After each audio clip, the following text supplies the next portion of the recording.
Danzo publicly announced his candidacy a day after Tsunade arrived in the village and told everyone who asked that she wasn't going to become the next Hokage.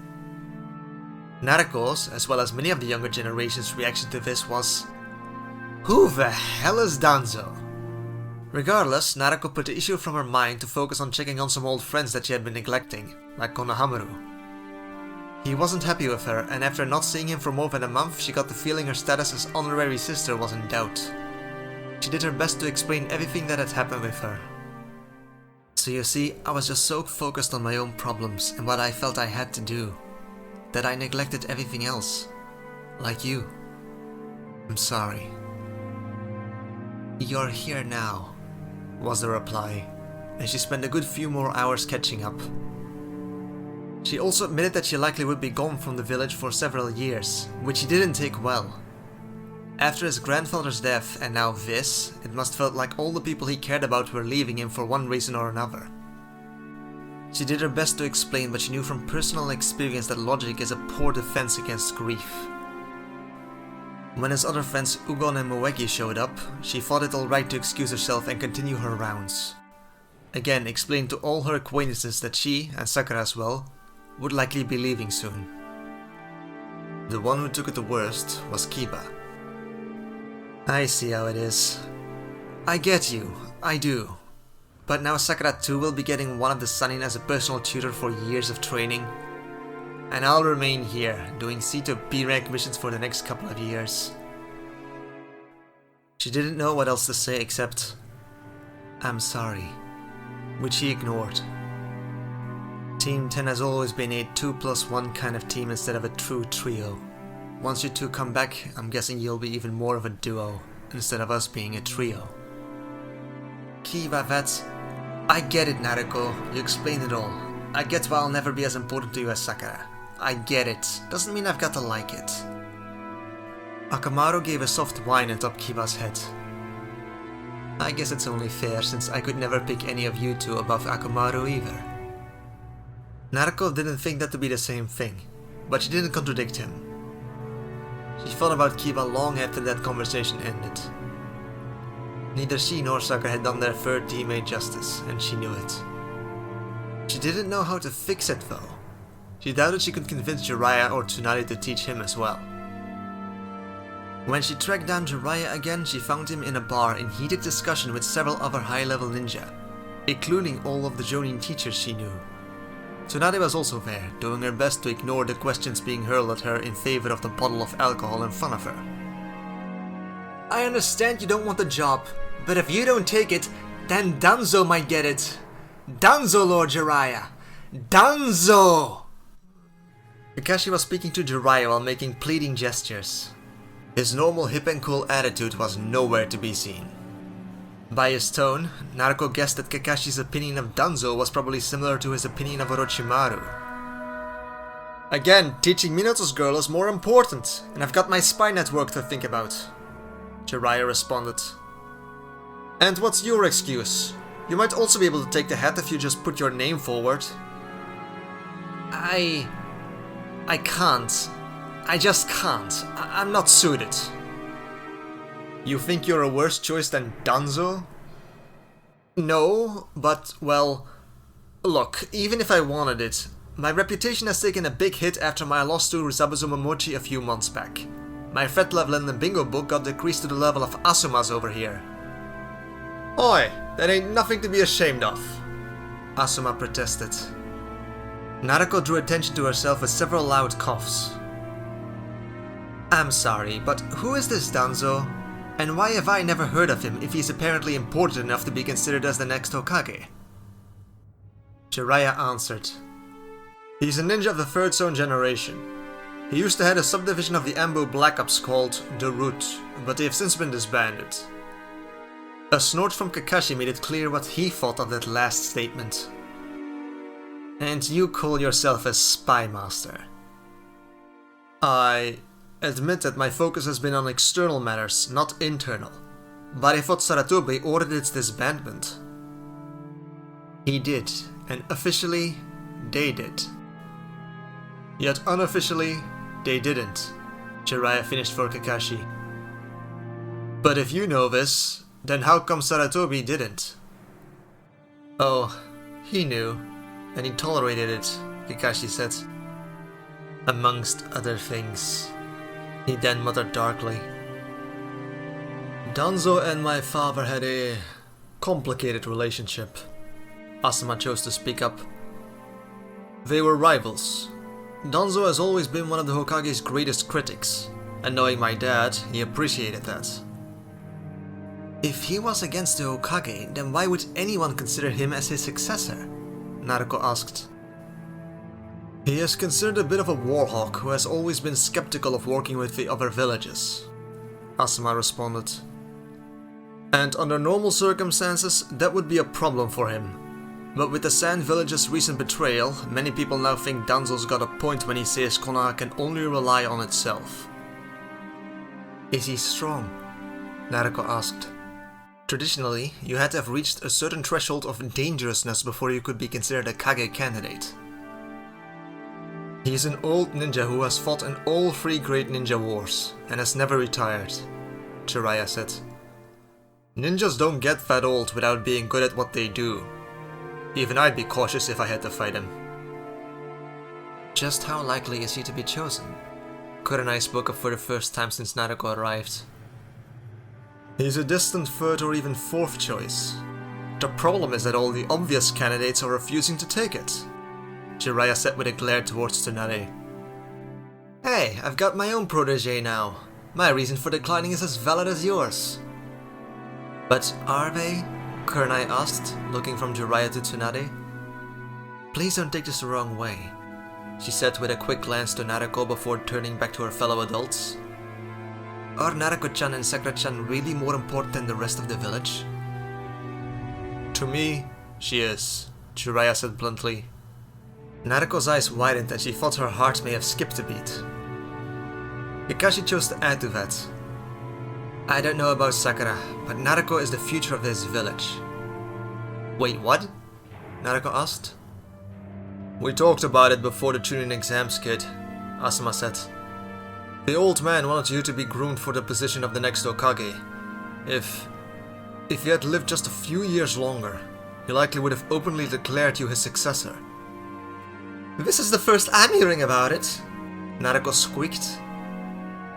You've got the talent and the charisma, Kakashi said. And you're Minato's child. Once we announce that, I'm sure most would accept you, even with your very little issue. Wait, if we need a child of a Hokage, then what about you? Kurenai asked while looking at Asuma.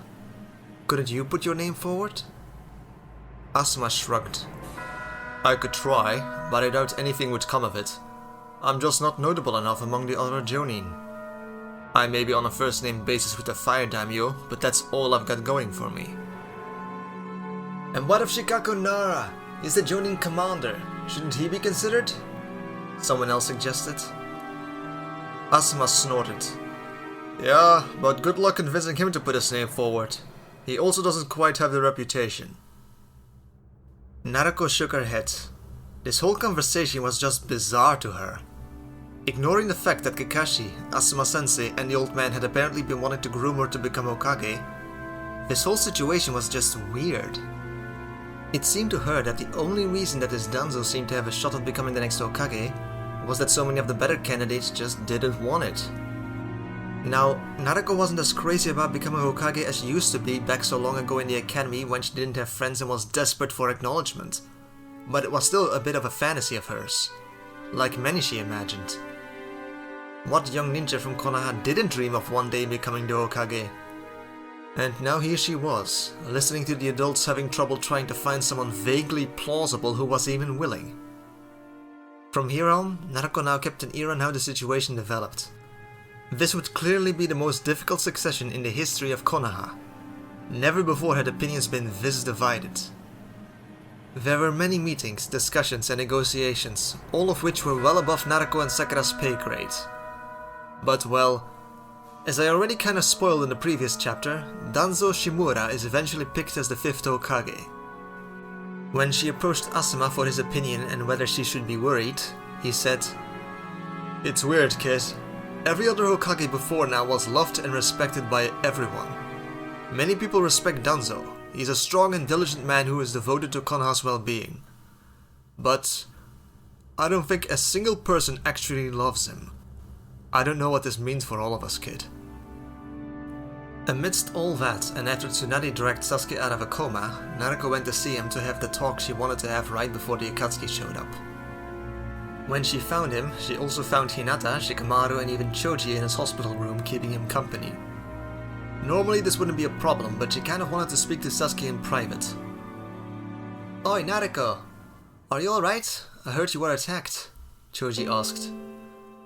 I was, Naruto answered, and wondered how she could ask them all to leave without being rude. Sasuke himself solved her problem. Leave us, he said. Sasuke? Hinata spoke his name as if it were a question.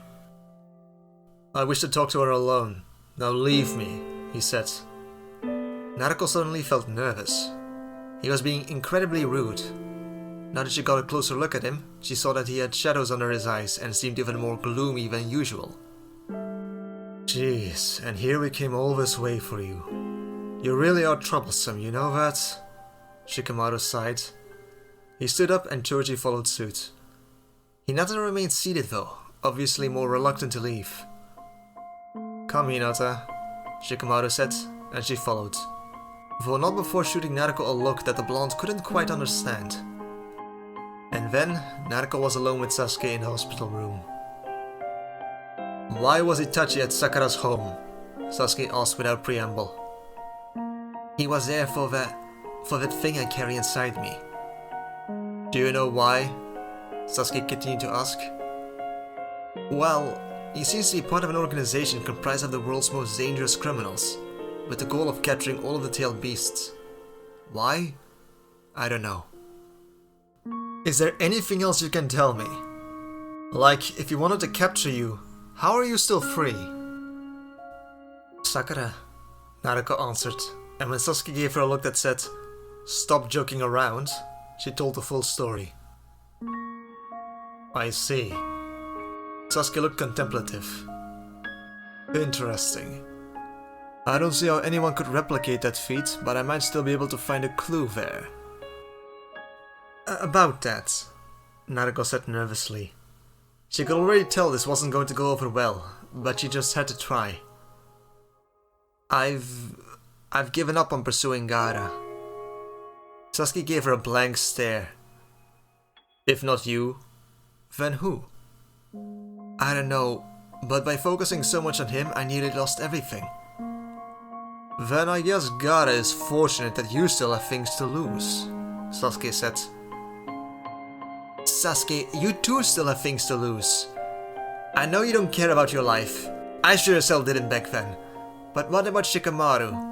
Or Hinata? Or even me and the others? If you believe me capable of letting go, then you don't get me like I thought you did, Sasuke said.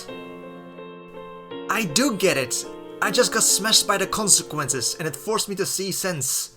I'd like to save you from that. There are no consequences that I wouldn't accept if that means I can succeed in my goal.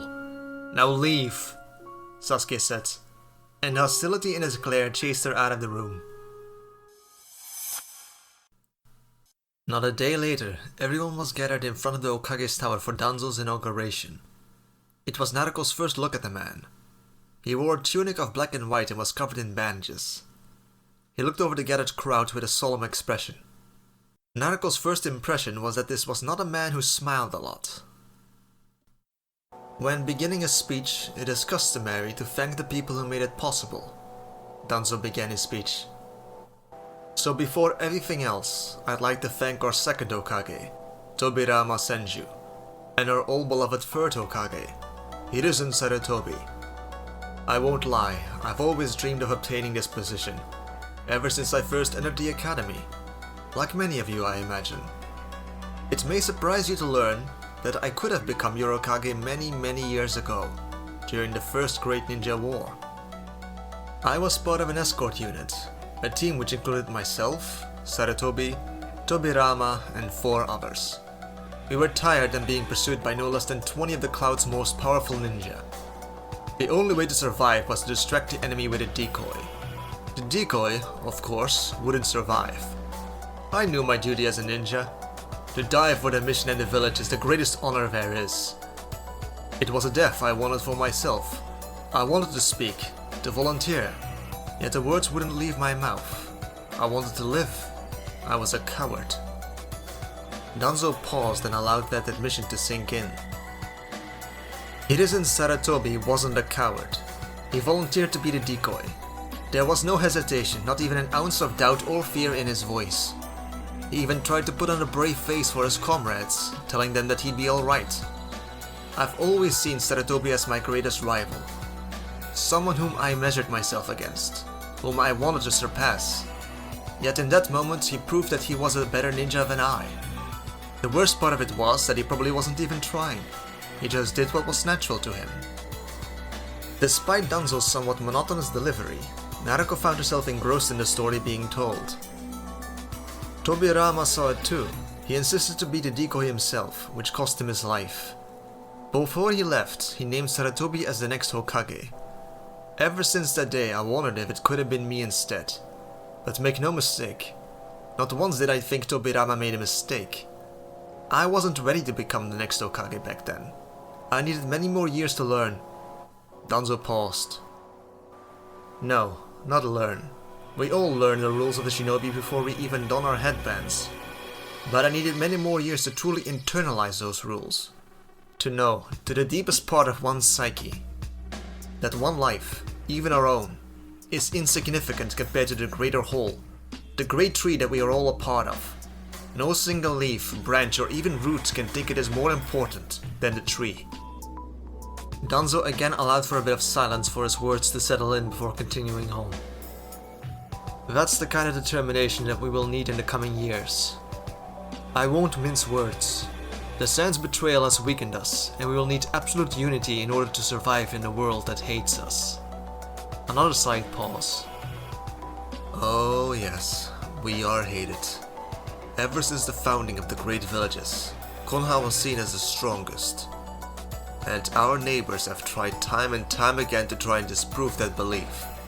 Do not doubt that they will try to do so again. We must all hone our weapons and skills for the day when we are once again called upon to prove that we are the strongest. This illusion of peace between the great villages will not survive for much longer. My fellow Leaf Ninja, we must prepare to build up strength to discourage war if we can or to win it if we cannot. I've always acted to maintain Konoha's strength in the past. My new position as your 5th Hokage doesn't change that. So please, lend me your support. Danzo bowed, indicating the end of his speech, and was greeted by applause of varying enthusiasm. Naruto herself kept her applause loud but polite. She wasn't sure what to think, but that might just be because she was primed to dislike Danzo based on Jiraiya and the other adults in her life talked about him. Not even a day later, both Naruto and Sakura received a summon to the Hokage's office by some Anbu. Considering that they were told to arrive in an hour and not immediately, it probably wasn't anything serious. But still, a summon from the new Kage that Asuma, Jiraiya and especially Kakashi seemed to distrust set them on edge. Asuma sends his promise of, "If you two aren't back in an hour, I'll call Kakashi and we'll storm the building, don't worry." Also didn't help. Jiraiya was currently out of the village to check on some context to see if he could discover more about the Akatsuki, and also how the other villages were reacting to current events. Otherwise, he too would likely have been part of the promised calling in the cavalry rescue. Naruto thought that maybe they were even being called because Jiraiya wasn't currently around to protect them, but that might just be her paranoia talking. Danzo was alone in his new office, though she knew better than to assume there weren't a few Anbu listening in. That was kind of standard protection when it came to a Kage. "A minute early, I appreciate that," Danzo said and motioned for them to sit down. "Do not worry, this is not a disciplinary meeting or some such. As the new Kage, it behooves me to meet and get a feel for all of the important people in Konoha. You two are some of the first on my list." "Two genin?" Naruto said skeptically. "One of which is Konoha's Jinchuriki, and both will be apprenticed to a Sannin," Danzo pointed out. "Are you being humble? Or do you truly not recognize your own importance?" Most don't treat me any different because of it, Naruto said. While it is good that you haven't gotten an inflated ego, I don't want you to misunderstand your position.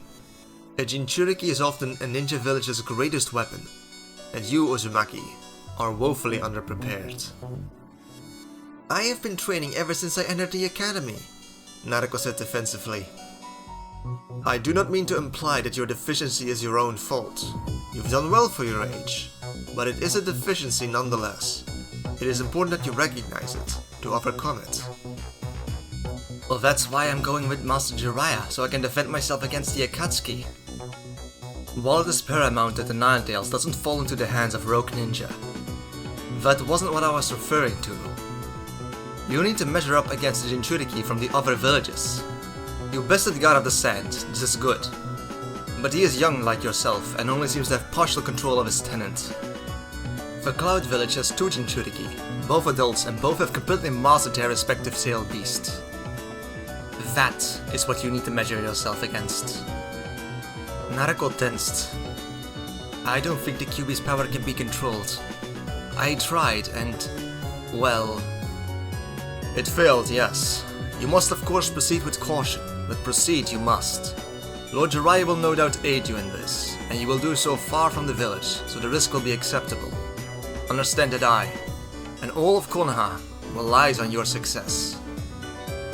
I will do my best, Hokage-sama, Naruto said after a while. Good, then I have something for both of you. A reward for your performance in the tuning exams, Danzo said, and presented 2 tuning uniforms to the both of them. Haruno-san, you displayed remarkable tactics and resilience against an opponent that by all rights should have been your antithesis. And Uzumaki-san, even in your rage, which is admittedly a mark against you, you managed to guide Gaara out of the village and dealt with him there. And then I became an even bigger threat to the leaf than Gaara, Naruto said with her head bowed in shame. True, but consider what would have happened if you hadn't faced him with the Ninetales' power. He likely would have killed you, and nobody would have been able to stop him in time. I do not exaggerate when I say that your actions might have saved the Leaf Village. Be that as it may, sir, my behavior in the tuning exams isn't something I'm proud of, and only luck and my father's foresight prevented me from destroying all I care about. I don't think I can accept being rewarded for it. Then I will not force the issue. The promotion will still be waiting for you when you return from your training, Danzo said, making Naruto sit up straighter in her chair. By that time, I will make sure I'm worthy of it, Naruto promised, and Danzo gave her an approving nod and then turned to Sakura. Do you object to your promotion? No, and I'm honored, but what about the others? Sasuke and Hinata? Hyuga-san and Uchiha-san, while both victorious in their matches, didn't display the qualities befitting a chunin, was all Danzo said. In Danzo's mind, the Hyuga should have done more to prepare for a match, and Sasuke, well, he was an Uchiha. His psych profile gave him good enough reason to deny his advancement, but it was mostly because he was an Uchiha. Uchiha grew more powerful through strong emotions, and strong emotions made one unsuited for command. Unless they could prove themselves an exception, like Itachi had, Danzo wouldn't trust them. Besides, it was far more important to get Naruto Uzumaki on his side. As the Leaf Jinchuriki, and as the hidden child of Minato Namikaze, and as one of the most talented ninjas of her generation, it was important for him to get her on his side. Yes, Sasuke Uchiha rivaled her talent, but he also was an apprentice to one of the Sannin, so she'd likely surpass him before too long. And yes, he was the Hokage, and therefore they should all be loyal to him purely based on that. But Danzo wasn't a fool. Even a Hokage's power wasn't absolute. The fact that Tsunade could just do as she pleased for so many years proved it. Once you reached a certain threshold of personal power, the cost of dealing with you if you deserted wasn't worth it anymore so long as you didn't make an active nuisance of yourself. Naruto Uzumaki would likely reach that threshold of power by the time her training with Jiraiya was completed, so he decided that buttering her up was a good idea. Besides, the promotion was essentially meaningless. Both she and Haruno would be out of the village for the duration of their training, and not taking missions. So what did it matter if they were tuning or genin? Nothing. And and by the time they returned, keeping two ninja who had been personally trained by the Sannin for years without even any missions to interrupt their training as Genin, that would just be absurd. And Haruno, while she would likely also become a useful and important asset if she made the most of her apprenticeship to Tsunade, she was here mostly due to her relationship with Uzumaki. Due to the nature of their bond, Uzumaki would count any praise or kindness towards Haruno as a favor to herself. Not that Danzo didn't think either of these two girls weren't ready to be Chunin, but that was secondary to getting them to like him. That their senseis and Hokage might try to poison them against him made this even more important. Besides, it wasn't like he had lied during this conversation. Now, I have much work to do. Go with my blessing, and again know that I and this whole village relies on your success. Naruto and Sakura left after exchanging polite farewells, the latter with her new tuning uniform, and both of them with a much improved opinion of their new Kage. In their opinion, humorless, bit of a hard ass, overly serious, but fair and dutiful man who was looking out for the village's best interest. A few days later, one of Yashi's fears had come true. While he had only seen Hinata's use of the curse seal through the use of his Byakugan, he hadn't been the only Hyuga in the stadium. The chance was always there that someone else had the bright idea to look at the match through their clan's dojutsu, and now he had learned it was indeed so. Someone must have seen, and then told the rest of the clan. We kept quiet out of respect for you, since we believed you would want to handle this yourself. But you've done nothing, said the Hyuga main branch member, one of the many that were gathered in this meeting. Being in possession of a curse seal doesn't automatically make you Orochimaru's puppet. Anko Mitarashi is proof enough of that. Perhaps, but her behavior has been alarming for months now. If we don't see any signs of improvement, it's too suspicious. I understand your concern, Hiyashi said, and really he did. He also feared what Hinata could mean for the Hyuga clan. For hundreds of years, we've kept the Byakugan out of the hands of the enemy. My lord, I can't tell you what you should do, but you do have a duty to resolve this issue. I know, Hiyashi said, and thought of his late wife. My love, please forgive me for what I'm about to do. In another room, far from the meeting, Hinata was alone and leaning against the wall, her Byakugan active. She might not be able to see Tenketsu points yet, but she had plenty of range, and had tried to get the most out of what she could do as her team's primary sensor and information gatherer. One of those things she had learned in the hopes of making herself more useful was lip reading, and so even though she was almost at the other end of the compound, she knew what was being discussed. She didn't need to see the end of that conversation to know that her worst fears were coming true.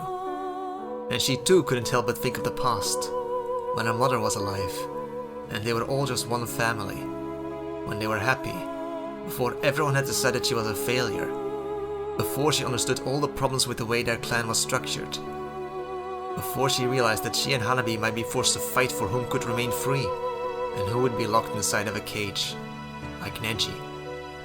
Hinata didn't allow herself to dwell on these thoughts for long. She knew her time was running out. To do what, she didn't know. Begging wouldn't work, even if she were willing to humble herself to that extent. They would just see it as proof of her weakness, and that she was unworthy of being the next heir. And if she demanded the chance to prove herself, to fight for her rights, they'd just see that as proof that she was dangerous. She didn't know what to do. She needed help. She wanted help. She didn't want to face this alone.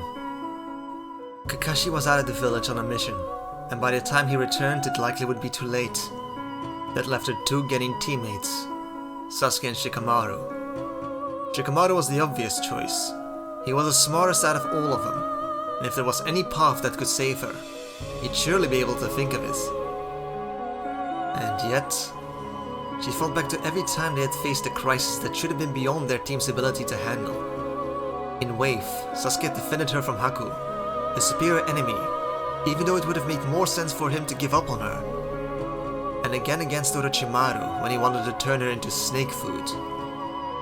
Shikamaru would come up with the most reasonable solution, but Sasuke, He'd always defended her despite all logic and reasoning telling him it would be impossible. Shikamaru or Sasuke? Hinata at the time had no idea how much of her fate would tilt on this choice she had to make right at that moment. Sasuke was sitting in his apartment, nursing his recent injuries from tonight's defeat, and thinking thoughts that were very befitting of the emo stereotype many seem to attribute to him. I hate my life. Sasuke had been training for the day he'd be facing Itachi ever since he'd gotten out of the hospital. Not now, but 6 years ago when Itachi revealed his true colors for the first time to him. For a time, it had seemed like enough. He was the best of his peers. Only Naruto ever managed to challenge him, and even she lost more times than she won. And after he had awakened his Sharingan, the few times they had sparred in between his team's return from Wave and the Chunin exams, Naruto had managed to beat him even once. He was unquestionably the strongest. In the Chunin exam finals, the Leaf Kunoichi that he had to fight also hadn't stood a chance against him, and by now he was pretty sure he could beat Rock Lee if he had to. It should be noted that Sasuke knew nothing of the gates, nor did Lee usually fought with weights on. The problem was that Leaf Ninja, Sasuke had come to believe, were pretty damn weak when compared to everything else he'd seen. First, there was Haku, who had ran circles around him. Zabuza had beaten Kakashi. Gaara was a monster that had required Naruto to unleash her own inner monster to defeat. Sasuke was man enough to admit that he couldn't have beaten either of them when they used that power. Orochimaru had beaten him, and Sasuke could see that was a special case, but he'd later gone on to kill the Hokage, supposedly the strongest in the village. And now his little subordinates, the Sound Four, had just thoroughly humiliated him. The fact that they seemed barely any older than him made the difference in strength between them and him sting even more. If he couldn't even beat those in his own age group, how in the name of all of his murdered kin was he to have any hope against Itachi? Itachi, who was unquestionably the greatest of his own generation, and who now also had several years of experience on him. Itachi had made it abundantly clear in their last encounter just how out of his league Sasuke still was. Well, there was a how. The Sound 4 had just given him a how. The problem was that he really didn't want to do that. Itachi was a traitor. Sasuke didn't want to become a traitor as well. He didn't want to betray Kakashi and his team. He liked his team, damn it. But did what he wanted actually matter? It was clear to him that if he didn't kill Itachi, nobody was going to kill Itachi. It was also clear that if he stayed where he was, kept doing what he was doing, kept progressing at the pace he was progressing, it would never be enough. Itachi would keep doing whatever evil he was currently doing, and his family would never get justice. Sasuke didn't want to abandon his friends, but what other alternative was there besides just giving up? Even as he continued to wrestle with himself, Sasuke found he was already packing his bags. He was so absorbed in his thoughts he didn't even notice Hinata until she was already climbing through the window of his apartment. And like a misbehaving child that was caught doing something inappropriate, Sasuke moved to shield the evidence of his crimes from the girl he was planning on abandoning by literally standing in front of it. It was doubly embarrassing since such a ruse wouldn't even fool most civilians, let alone the girl on his team whose very job most often boiled down to being supernaturally observant. The whole thing was a testament just how out of sorts Sasuke's mind was at that moment. "Please, you've got to help me," said the girl who was honestly a good part of the reason he felt conflicted about what he was planning to do. "Whatever it is, I'm sure it can wait till morning," Sasuke said. "No! Please! By then it will be..." "Wait. What's behind your..." Hinata trailed off and Sasuke cursed internally. "Are you going somewhere?" Yes, it's a mission from the Hokage. Strictly need-to-know basis, I'm sure you understand," Sasuke lied. A look of desperation appeared on Hinata's face. "Wherever you're going, please take me with you. I'll be safe for a while at least." Now Sasuke was actually worried, and not just about his own problems. "What's this about, Hinata?" And Hinata told him everything. "Now do you see why I need to be away from here?" Again, Sasuke cursed his rotten luck. Hinata's problems couldn't have come at a worse time for him. I'm afraid I don't know how to resolve this, but I'm sure Shikamaru could hide you somewhere. I'll help once I get back from my mission. Sasuke lied. Well, he would help her out if by the time Itachi was dead, Sasuke still had his life and his free will. But for all intents and purposes, he was lying. As much as she wanted to help, Sasuke decided that his own problems came first. When will you return? Hinata asked. Soon, Sasuke lied again, and Hinata looked at what was behind his back. Those supplies. That's not something you pack when you're planning to come back soon. And some of these things you normally wouldn't pack unless... Hinata now started to look suspicious. What's really happening here? Like I said, it's a mission from the new Hokage. Strictly need-to-know basis, you understand? Now that her focus wasn't on her own problems, Hinata started to notice other inconsistencies.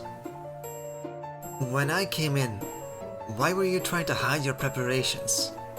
And what kind of mission would require a single genin whose primary expertise is combat to leave for such a long time?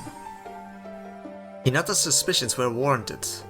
Sasuke's hasty lie went against all protocols and regulations. And why lie to me about how long you'd be gone? Sasuke, what's really going on? Sasuke cursed out loud this time. The jig was clearly up. As things stood, he might even need to knock out his own teammates. He could do it. Hinata was no match against him. But he would really rather avoid that. I can't help you. I'm leaving the village, and I'm not coming back. Far from being alarmed, which Sasuke figured she should have been, Hinata seemed excited instead. Oh no, Sasuke thought. Take me with you, Hinata said, as Sasuke had feared she would. He hated to disappoint her, but... I'm going to join Orochimaru. This knocked the wind out of her sails, and she looked at him incredulously. The same Orochimaru wanted to feed me to his snakes. The one who placed the curse marks on us, which can eat away our chakra and sanity. The one who killed the third Hokage, Konoha's most wanted criminal. That Orochimaru. Hinata came closer and actually started to examine him for head injuries. The curse mark can be improved. I've seen it. And I'm sure there are other things he can give me. I need his help to kill that man. I need power, Sasuke said, slapping Hinata's hand away when she went to check whether he had a fever. He was actually starting to feel a bit self-conscious about the way Hinata looked at him. Sasuke had been prepared to see a look of betrayal or sadness in her eyes, but she looked as if she was suddenly speaking to a complete imbecile. Somehow, that felt worse. Damn it. Where was Hinata's normal shyness when he really needed it? And you believe Orochimaru will... what? Treat you as an equal? What makes you think he won't just lock you up and use you for his experiments? After they had encountered him, all of the members of Team 7 had done some research on Orochimaru. Sasuke knew that Hinata's suggestion was very in character for him. Honestly, there's a good chance that he will, Sasuke said. It can't be helped. What do you mean it can't be helped? What makes you think this will work out for you? Hinata screamed, causing Sasuke to motion for her to be quiet. He was touched that Hinata's objection seemed to be that his life would be in danger, and not that he was essentially about to commit high treason. But he also needed her to understand that there was no talking him out of this. It's quite logical, Sasuke said calmly.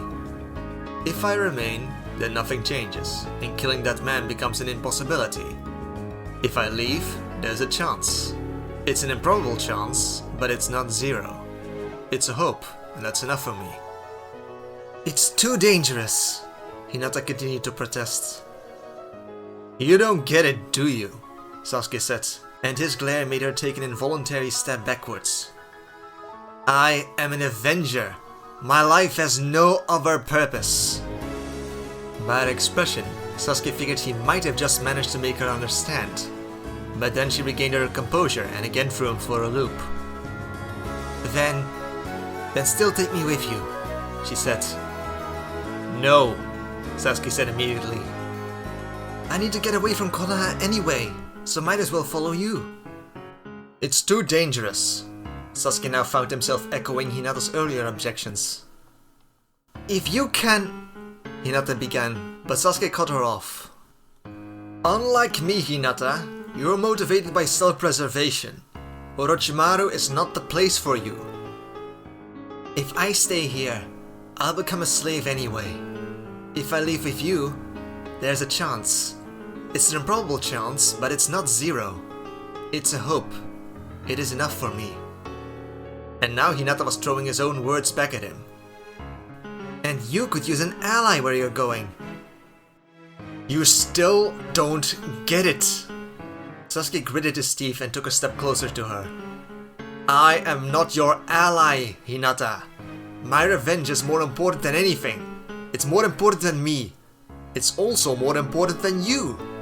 If Orochimaru decided he doesn't need you and wants to dispose of you, but keep me around, I won't lift a finger to help you. You wouldn't do that, Hinata said in a shaky voice, and there was the betrayed expression that Sasuke had expected earlier. You're my best friend. And you're mine, Sasuke said with a sweet but dangerous smile and took another step forward, causing Hinata to back away. Say, Hinata, do you know that there's a level beyond the Sharingan? Few know about it. Just like the earlier stages, it can only be unlocked by intense emotions. Only this one is a bit more extreme. It requires the death of the person you are closest to. And Sasuke took another step forward, and now Hinata's back was against the wall. You understand what I'm saying, don't you? Though at first glance it looked as if Sasuke had Hinata trapped against the wall, in actuality he was deliberately leaving an opening which Hinata could use to flee. As I said, my revenge is more important than anything, including you. Hinata was trembling with fear and looked on the verge of crying. For a time, Sasuke thought she was going to do the sensible thing and run like hell. But then she opened her mouth and said, I'll take my chances. If you decide to kill me, at least I'll have been useful to someone I actually care about. What the hell is wrong with this girl? Sasuke thought. Had she always been this stubborn? Or was she simply good enough at seeing through falsehoods that she felt comfortable calling his bluff? In any case, Sasuke dropped the charade and began pacing the room. The moment he backed away, Hinata nearly slumped to the ground in relief. Great! Now not only did he feel like an eel, he hadn't even succeeded in getting Hinata to pick a safer path than going with him. He desperately tried thinking on another solution. His threat to kill Hinata for power had indeed been nothing but a bluff. The problem was that for all his pretense of not caring, he did. Sasuke could easily accept that he would die a slow, painful, ignominious death at Orochimaru's operating table. At least he had then done everything in his power to succeed, and so would have minimal regrets. However, when he imagined Hinata sharing that fate with him, that was just a lot harder for him to swallow. Please, Hinata begged. I don't want to be alone. Sasuke again cursed loudly. Are you really fine with just leaving your family? I would give everything to have mine back. Hinata's expression was answer enough. And what about your little sister? Don't you at least care about her? Hanabi was the only Hyuga Hinata had ever spoken about with any hint of fondness. A mournful expression crossed Hinata's face. If I stay, the only way to defend my position would be to push Hanabi down to the fate I'm running away from. Either she gets branded, or I will. Leaving is the best I can do for her. Sasuke suddenly felt a painful, heart-clenching surge of jealousy towards Hanabi Hyuga. If only his own older sibling had cared about him even half as much. Sasuke's shoulders dropped in resignation. Fine. You can come, and I'll see what I can do for you. Can you still go and pack your bags? No, I dare not go back home at this point. So Hinata would be leaving home with nothing but the clothes on her back. Sasuke sighed again. And when will they come looking for you? They might already be, Hinata said, with that little flinch she always showed whenever she felt like she was being a bother to someone. This just keeps getting better and better, Sasuke thought sarcastically. If he had left on his own, it could have been late the next day when somebody noticed his absence. With Hinata, pursuit would be a lot closer. I don't suppose you've got any ideas to throw off pursuit? Hinata blinked.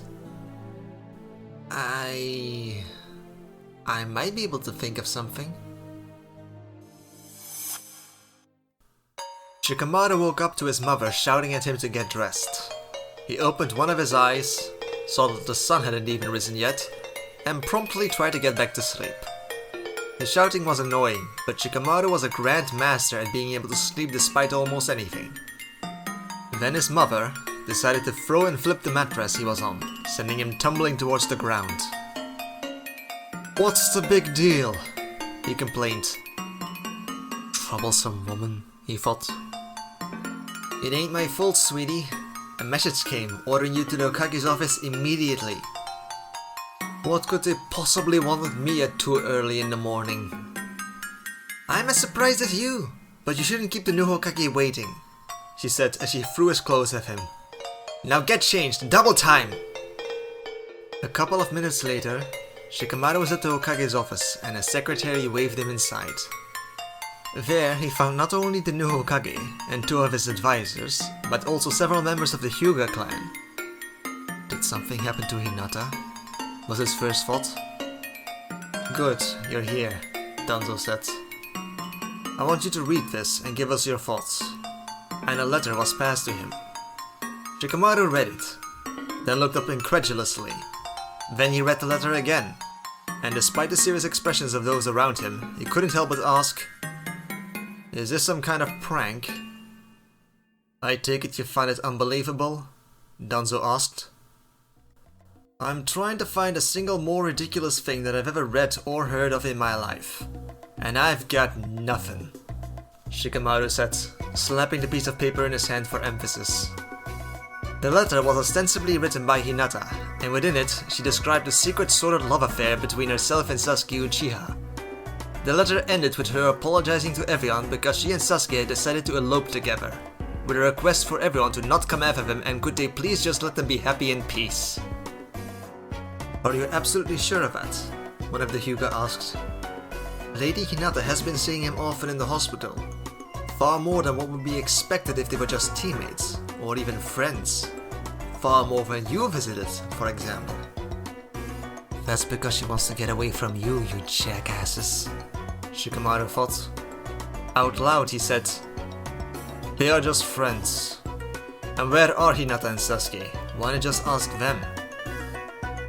"They are missing, which is the only reason this letter matters," Danzo said. "Though ultimately the reason for their leaving doesn't matter. We have to bring them back." Then another person walked into the room.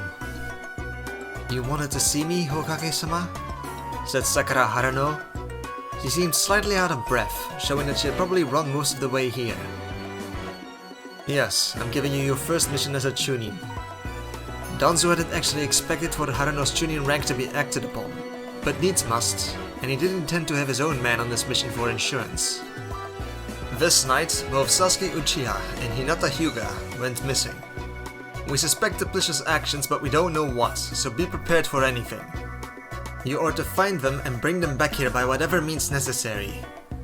Take Shikamaru and whatever other ninja of Genin rank you think you might need, along with one of my personal picks." "One of your personal picks?" Sakura repeated. "You are still a new Chunin, and considering the importance of this mission, it would set this old man's mind at ease if I know someone capable was accompanying you." Danzo next seemed to address the ceiling. "Send him in." A few seconds later, a pale-looking youth walked into the room. "Reporting for duty, Danzo-sama," he said. "Everyone, this is Sai. He is quite capable for his age. I am sure he will be useful." Sakura didn't see a problem with this. "I look forward to working with you, Sai-san," she greeted him politely. Sai gave her a smile that didn't reach his eyes. "Are you supposed to be my superior officer in this mission?" I guess so, Sakura said. I don't think that's wise. I would be far more suited for command here, Sai said bluntly. Sakura gaped at him, and then looked at the new Hokage for some hint of how to deal with this. Danzo just coughed and actually looked a little embarrassed on his agent's behalf. Sai here tends to say what's on his mind. Try not to lose your cool. Sakura turned back to Sai. You can't just say things like that! Sai blinked at her in confusion. You are offended. I assure you, my suggestion is based entirely on my superior skills in comparison to yours. It has absolutely nothing to do with the fact that you have a vagina. A heavy silence descended on the room. Sakura breathed in, breathed out, and then decked Sai so hard he flew out of the window. Sakura turned back to the new Hokage with a scowl and still breathing heavily through her nostrils. If he is to be my subordinate in this mission, I reserve the right to discipline him. That is indeed your right, Danzo agreed. Truthfully, the only reason he didn't just place Sai in charge was for exactly this reason. Any team that wasn't also comprised of root agents would likely mutiny against him due to his difficult personality. That he needed to accommodate for the personalities of his ninja was annoying, but again, needs must. He was already planning some changes to the standard academy curriculum to neutralize this problem in future generations. Again, you are to find Hinata, Hyuga and Sasuke Uchiha and bring them back here by whatever means necessary. I want you in hot pursuit within 5 minutes. Any questions? I have a question. Well, more of a remark really, one of the Hyuga said. Danzo motioned for him to continue. Our clan has safeguarded the strength of our bloodline for countless generations. Getting Hinata back safely is, of course, preferable. But if that's impossible, then we must do whatever we have to so that the Byakugan doesn't fall into enemy hands. Wait, are you suggesting... Sakura trailed off, wide-eyed. Shikamaru also couldn't believe what he was hearing. He'd always had an inkling of just how bad Hinata's family was, but this was his first up-close and personal example of it. Killer, yes. It's a last resort, of course. I imagine the same is true for Sasuke and his Sharingan. The man turned to Danzo. Or do you disagree? Danzo directed his response towards Sakura and Shikamaru. I wouldn't ask you to kill your own old classmates. Either they were taken against their will, or they are simply misguided. Killing our own, especially when they are still so young, seems excessive. Danzo said, earning 2 grateful smiles from Sakura and Shikamaru and 2 incredulous looks from his advisors, Koharu and Hamura. The latter two know better than anyone here just how out of character what he just said was for him. They were right, of course. Under normal circumstances, he wouldn't hesitate to order Hinata and Sasuke assassinated to keep 2 of Konoha's most powerful bloodlines out of enemy hands. The problem was that if Sasuke Uchiha died because he gave the okay, then the amount of days he'd have left to live could be counted in the amount of time it would take Itachi to learn of what he'd done. And giving the okay to eliminate the Hyuga while exempting the Uchiha would have looked even more suspicious. He'd explain it later to his advisors as never giving an order you know isn't going to be followed anyway. Unless there is something else important, go! Danzo ordered. Every second you waste decreases your chances of success. Sakura and Shikamaru practically ran out of the door. Shikamaru passed Sakura the letter and exposited the part of the conversation she'd missed. I'll gather the rest of my team, Sakura said. Shikamaru nodded and said he wanted to bring Choji as well. While they weren't on the same team, they were still best friends, and there was no one he trusted more. They agreed to meet up at Sasuke's apartment where Kiba could pick up the trail, and went their separate ways. Sakura also picked up Sai from the bush he had landed in. Choji, of course, needed no convincing to come help. When they met back up at Sasuke's apartment, Shikamaru also suggested that they should go fight Neji, since he'd be a valuable asset in finding their wayward comrades. And he was also one of the strongest genin around. Sakura grimaced. I hate to even think it, but if there is a chance Hinata doesn't want to come back, bringing him would be too dangerous. With that Hyuga curse seal, he would be helpless against her. She wouldn't, Shikamaru protested. But even as he said it, he wasn't sure. The problem was that he didn't even know what made Sasuke and Hinata leave in the first place. It's too risky, and there's no time, Sakura decided. Now let's go! And thus begins the Sasuke and Hinata retrieval mission. Compared to canon, they have 6 members instead of 5. They don't have Neji, and Sakura is in charge instead of Shikamaru. And Sai is also included. And that's the end of chapter 27. Nikes out.